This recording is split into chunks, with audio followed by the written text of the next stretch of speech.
Good morning. Welcome to the Premium Public Video Forecast discussion for Friday, June 20th, 2025. Of course, I'm your meteorologist, Stephen DiMartino, CDM number 9. Couple of things to touch on before we begin our forecast. First of all, tonight is the summer solstice. Most times we say today, but it's actually occurring tonight at 10:42 p.m., and that's when the northern hemisphere is tilted right towards the sun, right? So it's at the maximum tilt, and that what that creates is shorter nights and longer days. So this is going to be the shortest night, and tomorrow is likely going to be the longest day. And so, well, not likely, will be the longest day. So we have officially moved into the astronomical summer. It's certainly been feeling like it of late over the past couple of days with some impressive thunderstorms yesterday. We had the severe coverage, so I hope you guys enjoyed that and it helped you out. Also, we are moving into a period of very hot weather, and we're going to talk about that today with the potential for the heat wave. So if you're interested in this type of content every day, definitely check out the Premium Consulting membership, only $15 a month. You get all this information and more every day. Plus, you can email me, ask questions, say, hey, what's really going on? I have a party planned, stuff like that. And you can definitely check that out. Only $15 a month. So that's pretty cool. Also, if you like to share, and subscribe to this channel, it actually helps quite a bit and gets the algorithm. And the reason why I ask that is that in order to influence the algorithm, you could do one or two things. You can create flashy content that tries to scare you because YouTube is driven by, well, fear, or you can have people subscribe and try to push the channel that way. The second way is the hardest and longest way, but at the very least, I get to keep my integrity rather than trying to tell you every week that the worst storm ever is going to impact your location, which is nonsense. With that, I also have to let you know that next week we might be limited in videos. And the reason why is that I will be going to this conference, the 52nd Conference of Broadcast and Digital Meteorology, brought on by the AMS. I'm going to actually be presenting at this conference. So that's going to be pretty cool. First time ever for me. So, yay. It's going to be fun. It's going to be great to meet all the other fellow meteorologists out there in this field. Because it's always cool to hear different ideas and whatnot. Because I'm not sure the internet connection that I'm going to have at my hotel room, and also there's going to be a 2-hour lag because it's hard to wake up at 2 a.m. and 3 a.m. every day, and also do the seminar and the conferences. There might be a delay in the updates, and there might be a limited amount of videos. We'll see. Okay, so I just want to put that out there. So with that, let's dive into the weather data. And guess what? The tropics are quiet. Very quiet. Too quiet. It is so quiet that model guidance doesn't even have any type of development in any way in the Atlantic through early July. Now, I don't expect this to continue on much longer because, after all, even in an average season, you start to see some activity start to pick up in July and, of course, in August and September when we hit our peak. But wow. I mean, not even a subtropical low, not even a hint, not even a little whimper of maybe something trying to develop, like a PTC or something like that. Nothing. Nothing at all is on the horizon. All your activity is in the Eastern Pacific. Western Pacific isn't even all that active either. So very quiet period. So that's certainly some good news. Meanwhile, the tropical forcing is, well, non-existent. We don't have El Nino. We don't have La Nina. We don't have the MJO. It's basically in what we call the circle of death. So not much support there. We are seeing an interesting change in the angular momentum. All right, that the atmospheric angular momentum, AAM, kind of gives you a good idea of where the atmosphere is going. And the trend as we move through the next several weeks is towards a positive state. In North America in the summer, a positive state typically means a stronger support from mid-level ridges, mid-latitude ridges, should I say. And so what that also increases is the potential for heat waves. And we're going into one already. So certainly some interesting information out there with the long range. And one thing I've been pointing out quite a bit is, hey, keep an eye on this feature. This is a warm area in the stratosphere that is pretty much lingering around. And it's over the northern Pacific. Why is this important? I consider this kind of like our traffic cop, right? So as this traffic cop is pulsing and doing its thing, you end up with this environment where you get colder anomalies here over North America and the Atlantic. And this influences your weather pattern because you end up with more of a trough over the northern Pacific and a broad ridge in the polar jet stream over much of North America. And then the cold anomalies help to enhance that ridge. So I'm using the stratospheric anomalies as kind of like my signal as to where this weather pattern is going, because I don't have any tropical forcing. I don't have the MJO to guide me. I don't have El Nino or La Nina to guide me.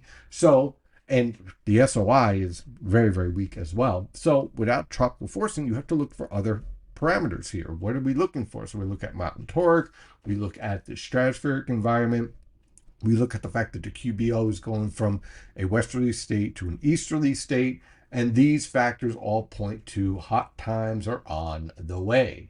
So let's just take a look at the latest 500 millibar forecast, and this is on the European. And the European ensembles, and also if you want to use AI, European AI is basically all the same. Now, the difference between the European model and the European AI model is just a different function of how they get to their calculations.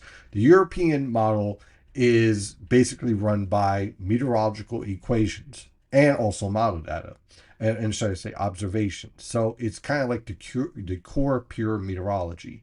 AI uses more of the statistics and all of the observations that are fed to it and what has happened already, and then it finds the trends and then creates those trends. It's not necessarily better, it's just different. So no, the Terminator is not running the AI model and not becoming sentient. It's just a different way of how to look at the data and try to find patterns in the data. That's pretty much it. So when we're seeing this, what I am seeing is a support for more of a stronger Western Atlantic ridge out here, strong ridge out here, a weakness at times over the Ohio River Valley and Eastern Great Lakes. And that's an important key, because what that tells me is that for the East Coast, we're going to see more of this tropical weather pattern, high amount of moisture, high humidity, enhanced heat index, and also more thunderstorms. So what we saw yesterday is not going to be something that we see infrequently. We'll see this frequently as we move forward in our weather patterns as we move into July. And that's showing up very nicely here in the anomalies. We go from dry anomalies, because we're going to be generally hot and dry, aside from some isolated thunderstorms, which we'll talk about in a moment. But we shift more towards this deep moisture here. So plenty of heat still on the way, but more moisture, more higher potential for near to above normal precipitation. And that shows up very nicely when we step out and take a look at 850 millibar temperatures. Basically, we're going to be in the battle zone between pure tropical heat, constant heat index over 100. The southeast is going to boil. Okay, I'm not going to say bake. I'm going to say boil, because it's going to be hot and humid. But New England is going to have a lot of cool periods, especially like Maine, New Hampshire.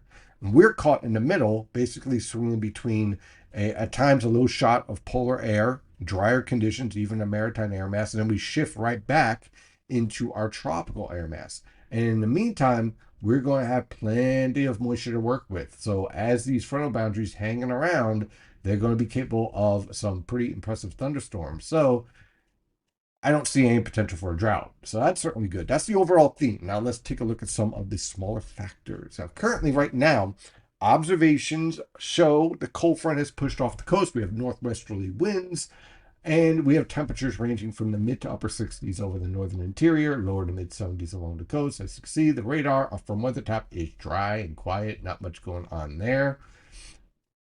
Our drop in the moisture and precipitable water values. Enjoy today, because the humidity is relatively low and the temperatures are relatively comfortable. Good day to go to the beach with comfortable conditions. So we could see all that, and you can see the upper level wind. We have our trough axis moving through. That's going to set up subsidence. When the trough axis moves through, that means maximum sinking air because all the air is converging at the base of the trough, diverging to the east of the trough. So your thunderstorms are out here, your convergence are right here, your building ridge is usually right about here. And so we can see the upper level winds evolving nicely. And so for right now, we have clear skies, plenty of sunshine.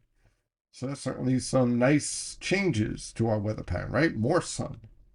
And the infrared satellite picture is back. It's quiet all the way back to the Ohio River Valley.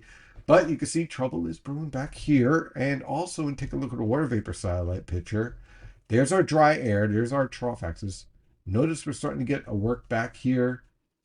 More moisture starting to pull around the Gulf Coast.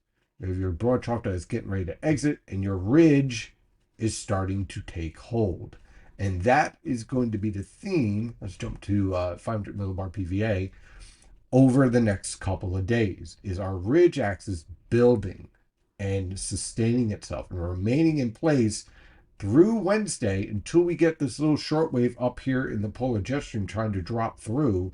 Notice it doesn't drop right through our neck of the woods. It's basically focused over the Canadian Maritimes, but because of the influence of this trough, it drives a cold front through. So through Wednesday, we are going to be under the influence of this heat ridge. So it's going to definitely get hot because under this ridge, you're going to get subsidence taking hold. Then by the time we get to Thursday, that's when we have this cold front drop through. And this is where next Thursday into Friday morning, we're going to have to really be keep on the ball with the potential for some nasty, severe thunderstorms. So this might be something that we really have to watch. Then you can see this other side of this other ridge here. Location matters. It's over the Canadian Maritimes, signaling cooler, a little more cloud cover for next Saturday, but dry because high pressure will be in control. So that's certainly some good news as well. 2 weekends with sunny skies for the most part.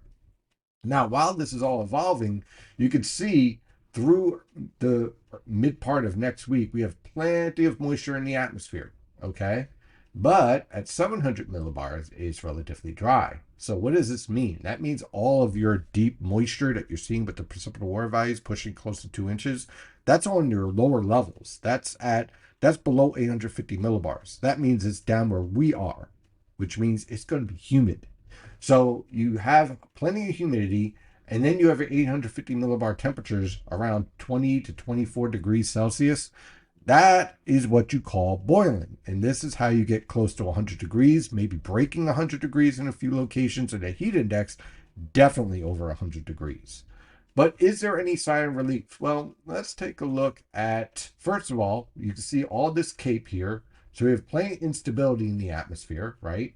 So that's a nice little key point here. And notice it's kind of fragmented here, like as if there's something trying to pop up. Well, when you have all of these hot temperatures here, you also have a very chilly Atlantic Ocean. And so without the prospect of any strong winds or any strong systems, because you have high pressure and control, this is where we have to look at the mesoscale and microscale. And so what I want to do is pull up the winds here. And let me jump right to here. And we'll get right to Monday. Okay, perfect. Now let's zoom in. Now, look what we have here. You have your cooler water here, in some cases below normal. You have your heat here. Now, your predominant winds in the afternoon are from the west, but you're also seeing this sign here of winds from the southeast. This is the synoptic model trying to handle the prospect of what we call a sea breeze front. And so you have all this heat, you have a clash between a cooler air mass, you can see the uptick in the winds here as a result of that clash, and the much more tropical hotter air.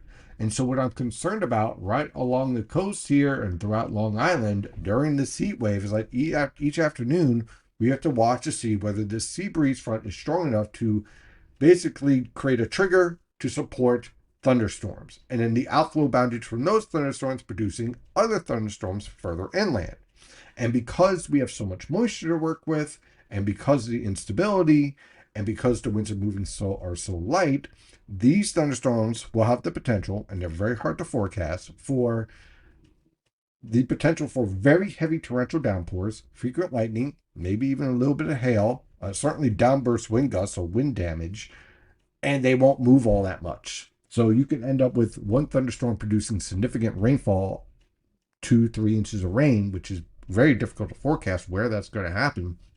In other locations, to getting nothing and just remaining hot and uncomfortable with temperatures near 100 and a heat index over 100. Meanwhile, those areas with heavy rainfall, well, their temperatures crash down into the 80s. So it's going to be interesting to see how this sea breeze front evolves over the next couple of days. So that is going to be our primary story in terms of precipitation.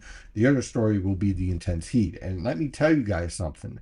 This is not something to joke around with. Yes, we all want the summer. Well, some of you want the summer heat. I do not. But if you do, just use some caution, drink plenty of water, try to stay cool, right? Go into the air conditioning a little bit. I know you want your tan and all that good stuff, but use caution because we just got out of temperatures in the 50s and 60s, and now we're jumping to a heat index near 90. That can have serious problems with your body. Your body may not be able to deal with that type of heat as well because you're not used to it. Now, eventually, you do get used to it and you start to deal with it better. But that first shock, well, it can really knock you on your butt. So just use some caution in that respect. So let's take a look at our forecast for today. Absolutely beautiful. Look for high temperatures in the mid to upper 70s over the northern interior, upper 70s to lower 80s along the coast. Tonight into tomorrow, look for scattered cloud cover with lows in the lower to mid 60s over the northern interior, mid to upper 60s along the coast. For tomorrow afternoon, scattered cloud cover. Can't rule out an isolated shower or thunderstorm, especially over the northern interior, but generally quiet with high temperatures ranging from the lower to mid 80s over the northern interior and along the coast, mid to upper 80s on the I-95 corridor. On Sunday, the heat is on. An area low pressure and cold front will pass to our north. It won't drop through our region, but there is a threat here for an isolated thunderstorm, possibly around Connecticut or the Hudson River Valley or the Poconos. So just be mindful of that. But other than that, hazy, hot, and humid. Look for low temperatures ranging from the mid to upper 60s over the northern interior, upper 60s to lower 70s along the coast. High temperatures will range from the upper 80s to lower 90s over the northern interior, lower to mid 90s along the immediate coast, upper 80s to lower 90s on Long Island, and mid 90s on the I-95 corridor with a heat index pushing over 100 degrees.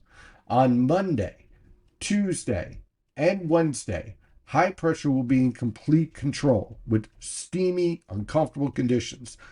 In the morning, there might be a little bit of fog. It's going to feel humid and sticky with low temperatures in the upper 60s to lower 70s over the northern interior, mid to upper 70s in your suburbs, upper 70s to lower 80s in your urban areas. High temperatures will range from the lower to mid 90s over the northern interior, upper 80s to lower 90s on Long Island, lower to mid 90s along the rest of the coast, mid to upper 90s on the I-95 corridor, with the heat index pushing over 100 degrees on the I-95 corridor, over 95 degrees everywhere else. And also each afternoon will feature the potential for isolated thunderstorms popping up and possibly creating a cascade effect, like I was saying, where other thunderstorms could pop up over the area. So this is going to be something that we really have to watch, where all this heat and all this humidity, you can get a thunderstorm really racketing up without any type of widespread cold front or anything instigating the issue. On Thursday, a cold front will drop through the region with scattered showers and thunderstorms. And again, some of these thunderstorms could be powerful. We have to watch this. Look for low temperatures in the lower to mid 70s over the interior, mid to upper 70s in the suburbs, upper 70s to lower 80s in your urban areas, high temperatures in the lower to mid 80s over the northern interior, upper 80s to lower 90s along the coast, and mid to upper 90s on the I-95 corridor with, again, a heat index pushing 100 degrees. Now, on Friday, high pressure from the Canadian Maritimes and the Gulf of Maine will build into the region. Look for scattered to broken cloud cover, much lower humidity and temperatures. Look for low temperatures in the lower to mid 60s over the northern interior, upper 60s to lower 70s along the coast. It's a lower humidity, but still somewhat humid because you're getting an air mass coming in from the Atlantic Ocean. High temperatures will be much cooler, in some cases 20 degrees cooler. Mid to upper 70s over the northern interior, upper 70s to lower 80s along the coast and on the I-95 corridor. So that is your forecast discussion for today. I hope I explained everything to you, so that way you know how to prepare for the upcoming heat wave. Don't be scared, just be prepared. That's the way to go about this. In the meantime, stay safe out there.